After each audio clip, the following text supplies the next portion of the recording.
السلام علیکم فرینڈز، سوچو اگر میں تمہیں بتاؤں کہ کامیابی کا راز کمفرٹ زون میں نہیں بلکہ مشکلات کے بیچ چھپا ہے، اور اگر تم یہ راز سمجھ گئے تو شاید تمہاری پوری لائف کی ڈائریکشن بدل جائے۔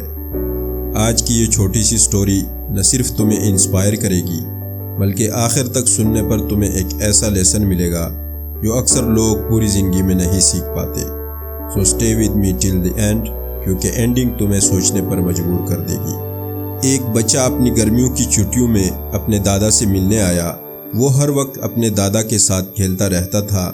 ایک دن اس نے دادا سے کہا، جب میں بڑا ہو جاؤں گا تو میں ایک کامیاب انسان بننا چاہتا ہوں۔ کیا آپ مجھے کامیاب ہونے کے کچھ طریقے بتا سکتے ہیں؟ دادا نے سر ہلایا، ہاں، اور بچے کو اپنے ساتھ قریب کی ایک نرسری لے گئے۔ نرسری سے دادا نے 2 چھوٹے پودے خریدے اور واپس گھر آ گئے۔ پھر انہوں نے ایک پودا گملے میں لگا کر گھر کے اندر رکھ دیا اور دوسرا گھر کے باہر زمین میں لگا دیا۔ دادا نے پوچھا، تمہارا کیا خیال ہے، ان دونوں میں سے کون سا پودا مستقبل میں بہتر بڑھے گا؟ بچہ کچھ دیر سوچتا رہا، پھر بولا، گھر کے اندر والا پودا بہتر بڑھے گا کیونکہ وہ ہر خطرے سے محفوظ ہے، جبکہ باہر والا پودا تیز دھوپ، طوفان اور جانوروں جیسے کئی خطرات میں ہے۔ دادا مسکرائے اور بولے، دیکھتے ہیں مستقبل میں کیا ہوتا ہے۔ اس کے بعد بچہ اپنے والدین کے ساتھ چلا گیا۔ 4 سال بعد وہ دوبارہ دادا سے ملنے آیا۔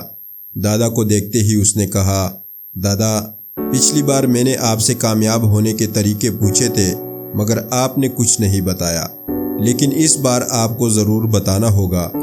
دادا مسکرائے اور بولے، ضرور، لیکن پہلے ان پودوں کو دیکھ لیتے ہیں جو ہم نے چند سال پہلے لگائے تھے۔ یہ کہہ کر دادا بچے کو اس جگہ لے گئے جہاں گملے میں پودا لگایا تھا۔ انہوں نے دیکھا کہ وہ پودا اب ایک درخت بن چکا تھا۔ پھر دادا اس سے باہر والے پودے کے پاس لے گئے۔ وہاں ایک بہت بڑا درخت کھڑا تھا جس کی شاخیں دور دور تک پھیلی ہوئی تھیں اور راہگیروں کو سایہ دے رہی تھیں۔ دادا نے بچے کی طرف دیکھ کر پوچھا، بتاؤ کون سا پودا زیادہ بڑا ہے، کون زیادہ کامیاب ہوا؟ بچے نے جواب دیا، وہ جو ہم نے باہر لگایا تھا۔ لیکن دادا، یہ کیسے ممکن ہے؟ اس پودے نے تو اتنے خطرات کا سامنا کیا ہوگا، پھر بھی یہ اتنا بڑا کیسے ہو گیا؟ دادا مسکرائے اور بولے، ہاں، باہر والے پودے نے بہت سی چیزوں کا سامنا کیا، لیکن مشکلات سے نمٹنے کے فائدے بھی ہوتے ہیں۔ اسے اپنی جڑیں جتنی چاہے پھیلانے کی آزادی ملی۔ طوفانوں نے اس کی جڑیں اور مضبوط کر دیں۔ آج یہ اتنا مضبوط ہے کہ ایک چھوٹا طوفان اسے کوئی نقصان نہیں پہنچا سکتا۔ پھر دادا نے کہا، بیٹا، جو بات میں اب تمہیں بتانے جا رہا ہوں اسے ہمیشہ یاد رکھنا، تب تم زندگی میں جو بھی کرو گے کامیاب ہوگے۔ اگر تم ہمیشہ آسان اور آرام دہ راستہ چنو گے تو تم کبھی اتنا نہیں بڑھ سکو گے جتنا بڑھ سکتے ہو، لیکن اگر تم خطرات کے باوجود اس دنیا کا سامنا کرنے کے لیے تیار ہو تو کوئی بھی مقصد تمہارے لیے ناممکن نہیں۔ مسائل کو رکاوٹیں مت سمجھو بلکہ کامیابی کی سیڑھیاں سمجھو۔ بچے نے گہری سانس لی، درخت کو دیکھا اور دادا کی بات سمجھ گیا۔ زندگی میں جن رکاوٹوں کو ہم دشمن سمجھتے ہیں وہی ہمیں زیادہ مضبوط اور کامیاب بناتی ہے۔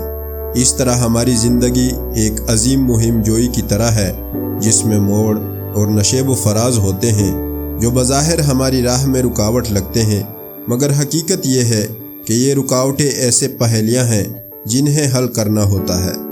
ذرا سوچو، جب تم کوئی کھیل کھیلتے ہو تو اصل مزہ چیلنجز کو حل کرنے میں آتا ہے۔ زندگی بھی بالکل اسی طرح کام کرتی ہے۔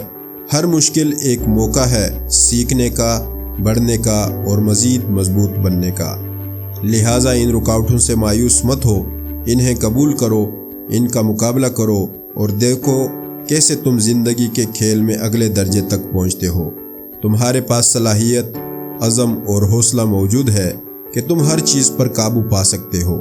اور اگر اگلی بار جب لائف میں کوئی پرابلم آئے تو یاد رکھنا، شاید یہی وہ مومنٹ ہو جو تمہیں آرڈنری سے ایکسٹرا آرڈنری بنا دے۔ اگر تم چیلنجز کو فیس کرنے کا مائنڈ سیٹ بنا لو تو سکسیس صرف پاسبل نہیں، انوائٹیبل بن جاتی ہے۔ اگر تم چاہتے ہو کہ تمہاری لائف میں بھی کانفیڈنس، گروتھ اور سکسیس آئے تو آج سے ایک فیصلہ کرو، کمفرٹ نہیں، گروتھ چوز کرو اور یاد رکھو آپ کی سٹوری ابھی شروع ہوئی ہے، سو کیپ رائزنگ۔ امید ہے تمہیں اس کہانی سے کچھ سیکھنے کو ملا ہوگا۔ اس سے اپنی زندگی میں اپنانے کی کوشش کرو اور ہمیشہ آگے بڑھتے رہو۔